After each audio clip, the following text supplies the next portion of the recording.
ডিপার্টমেন্টে যারা আছে তাদের নিরাপত্তা দিতে হবে এবং প্রত্যেকটা দুষ্কৃতিকারীদেরকে অনতিবিলম্বে গ্রেপ্তার করতে হবে।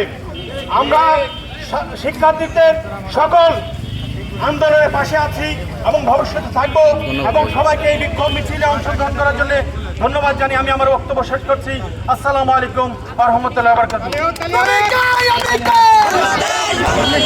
চেষ্টা করা হচ্ছে তো সেই দ্বন্দ্ব নিরসন করে পাহাড়ের যে শান্তিরক্ষী ভালোভাবে যেন আবার রূপান্তর করা হয়, বাস্তবায়ন করা হয়, সেই দাবিতে আমরা আজকে সংযুক্ত মিশন নিয়ে এসেছি এখানে। কারণ আমরা প্রত্যেকেই বাংলাদেশ, আমরা বাংলাদেশি হিসাবে আমাদের প্রত্যেকের অধিকার রয়েছে।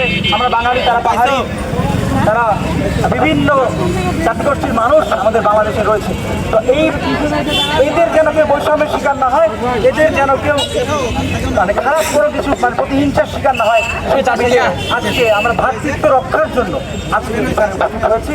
হয়তো এখানে আমাদের ওইভাবে কিছু বলার কিছু নাই, আমাদের কিছু করার নাই, আমরা শুধুমাত্র দৃষ্টি আকর্ষণের জন্য এখানে এসেছি। আমরা জানি যে বিগত কয়েকদিন পূর্বে আমাদের কক্সবাজারের চকরিয়ায় লেফটেন্যান্ট জেনারেল তামজিদ সরোয়ারকে যেভাবে হত্যা করা হয়েছে, ডাকাত দল হত্যা করেছে, তার প্রতিবাদে আমরা জানাই যেন খুব দ্রুত এটির বিচার নিশ্চিত করা হয়। এজন্য আমরা এখানে উপস্থিত হয়েছি। আমরা সবাইকে ধন্যবাদ জানাই এখানে উপস্থিত হওয়ার জন্য, আমাদের মিছিলে অংশ নেওয়ার জন্য। আমরা প্রত্যেকেই চাই পাহাড় এবং আমাদের বাঙালি এদের যেন সম্প্রীতি ভ্রাতৃত্ববোধ যেন ভালোভাবে বিরাজ করে, ভালোভাবে যেন থাকে। এই জন্যই আজকের এই আমাদের আশা, আজকের আমাদের দাবি। এই পর্যায়ে আমাদের মাঝে সংক্ষিপ্ত বক্তব্য রেখে এই প্রোগ্রামটি শেষ করে দিবেন আমাদের ছাত্র নেতা জুবায়ের হোসেন। আমি তাকে বক্তব্য রাখার জন্য।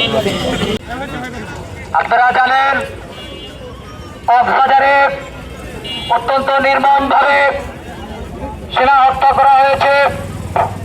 আমরা বাংলাদেশের প্রধান উপদেষ্টা ডক্টর ইউনূসকে বলতে চাই, অবিলম্বে যে সকল ডাকাত দল আমাদের সেনাবাহিনীকে হত্যা করেছে সেই সকল ডাকাত দলকে অবিলম্বে গ্রেফতার করে আইনের আওতায় আনতে হবে এবং সঠিক বিচার করতে হবে।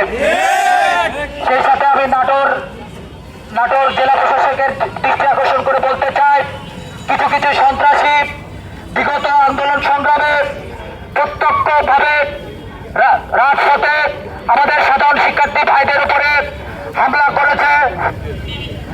করেছে। তারা দেখছি অগোচরে জামিন লাভ করছে। আমি জেলা প্রশাসক সহ নাটোর জেলার বিচারপতিদের দৃষ্টি আকর্ষণ করতে বলতে চাই, যারা বিগত দিনে আমাদেরকে হামলা করেছে তারা এত দ্রুত কিভাবে জামিন লাভ করছে। যদি তারা এত দ্রুত জামিন লাভ করে, আমাদের আগামীর কর্মসূচি কিন্তু নাটোর জেলা প্রশাসক ঘেরাও কর্মসূচি হবে এবং এর থেকেও যদি তাতেও কাজ না হয়, এর থেকে কঠোর কর্মসূচি কিন্তু আমরা দেব। এই বলে আমি আমার বক্তব্য শেষ করছি এবং আজকের মানববন্ধন এবং